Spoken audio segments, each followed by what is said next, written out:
Bilingual Web Magazine. Dig Tokyo. Language and Education 20. The Muslim Holy Month of Ramadan and Anti-Islam Sentiment in the U.S. 1. Our theme for this episode, #Ramadan. Our theme for this episode was #Ramadan.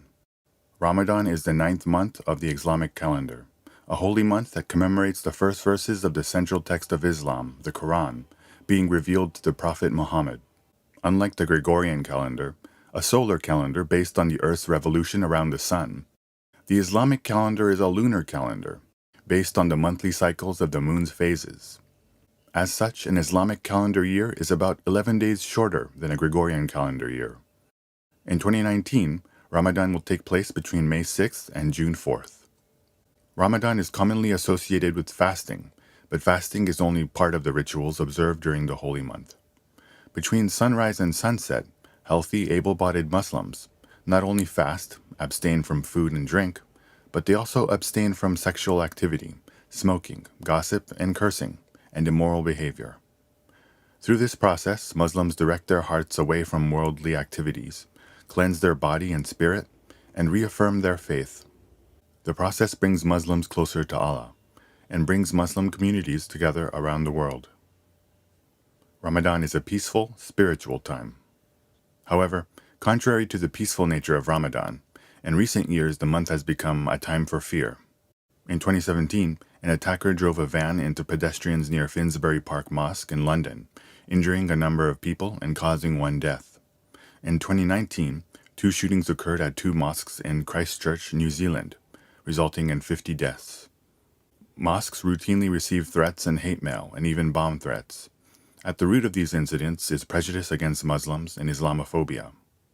On our show this week, we featured the tweets of Muslims attempting to dispel misconceptions about Ramadan, as well as those expressing understanding and solidarity with the right of Muslims to practice their faith. For Muslims, Ramadan is a time to reaffirm their faith. For those of us who are not Muslim, let the month be a time for us to deepen our understanding of Islam and focus on casting away our prejudices. 2. The growth of Islamophobia in post-9/11 America.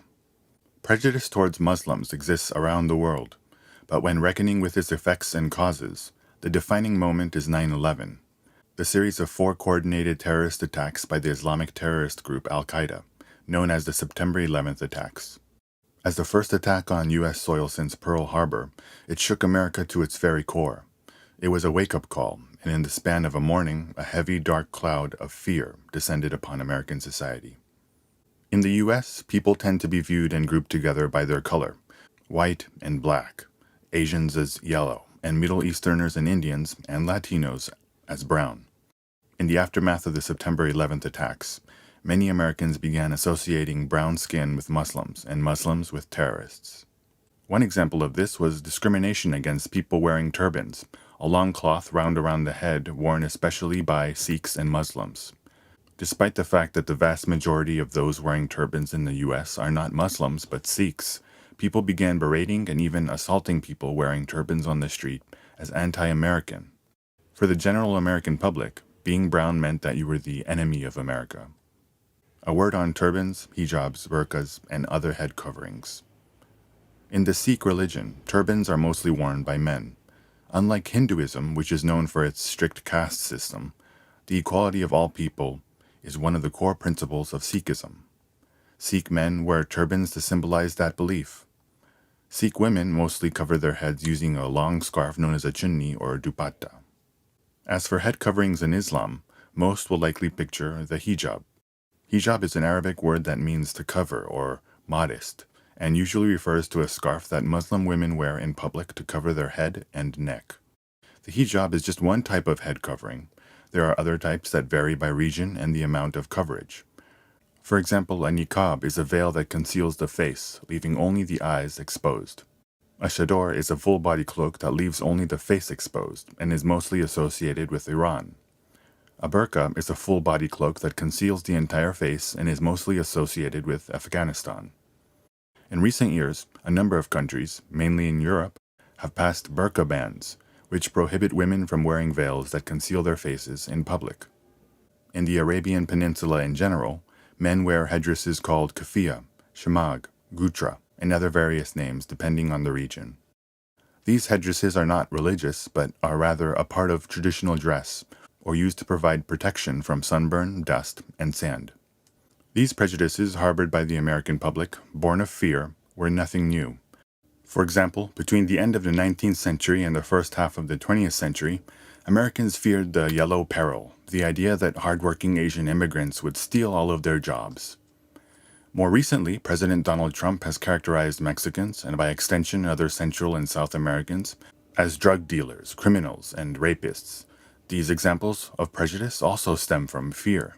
There was an interesting set of survey results that got widespread attention the other day on the internet. American marketing research and public poll company Civic Science conducted a poll in early May 2019, where one of the questions was, should schools in America teach Arabic numerals as part of their curriculum? Of more than 3,600 responses, 56% answered no. Arabic numerals, of course, are 0, 1, 2, 3, 4, 5, 6, 7, 8, 9. More than sheer stupidity, these results reveal the extent of the negative associations Americans have with the word Arabic. 3. Arab caricatures in Hollywood film.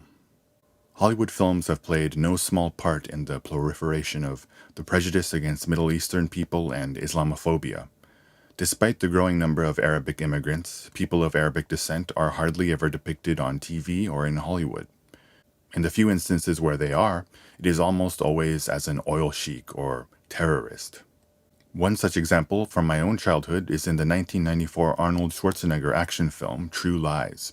The villains of the film are the members of the fictional Middle Eastern terrorist group Crimson Jihad, who are depicted as cartoonishly fanatic Arabs. Television has done no better. Arab characters in hit TV shows like 24 and Homeland are mostly depicted as terrorists. What's more, they present Islam not as a religion of peace, but as a religion of evildoers. These fear-based prejudices and Islamophobia are no surprise. After all, the goal of terrorism is to instill fear in civilians for political aims.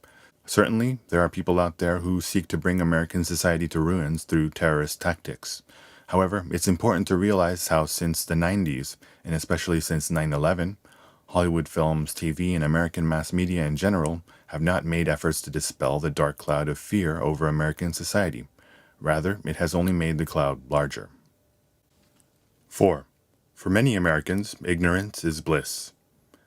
According to a survey conducted by U.S. public poll company Roper Center in 2006, of young adults between 18 and 24 who were shown a map of the Middle East, 60% could not identify Iraq, and close to 75% could not identify Iran and Israel. In other words, amid the Iraq War, many Americans were supporting the invasion of a country they could not find on a map. This survey is indicative of the average American's disinterest in world geography. As the joke goes, war was invented to teach Americans about geography. Though it may be a stereotype, in my experience I found it to be accurate. This apathy towards geography is not limited to the Middle East.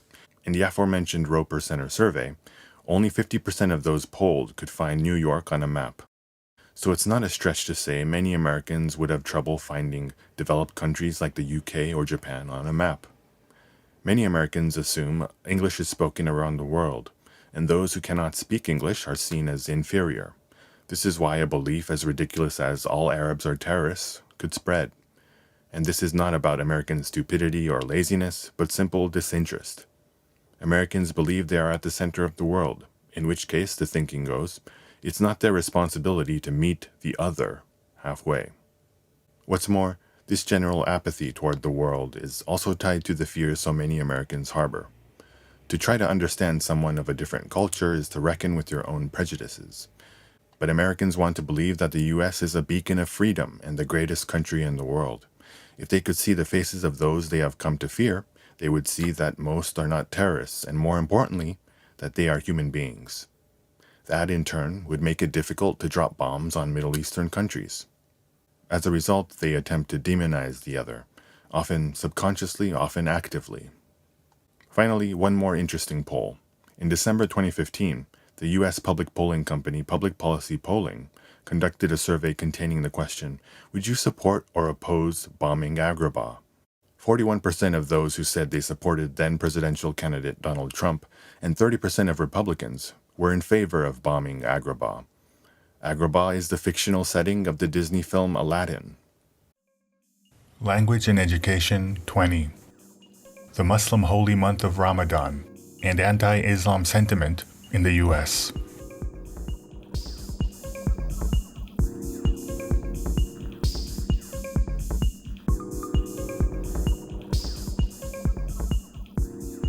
www.digtokyo.jp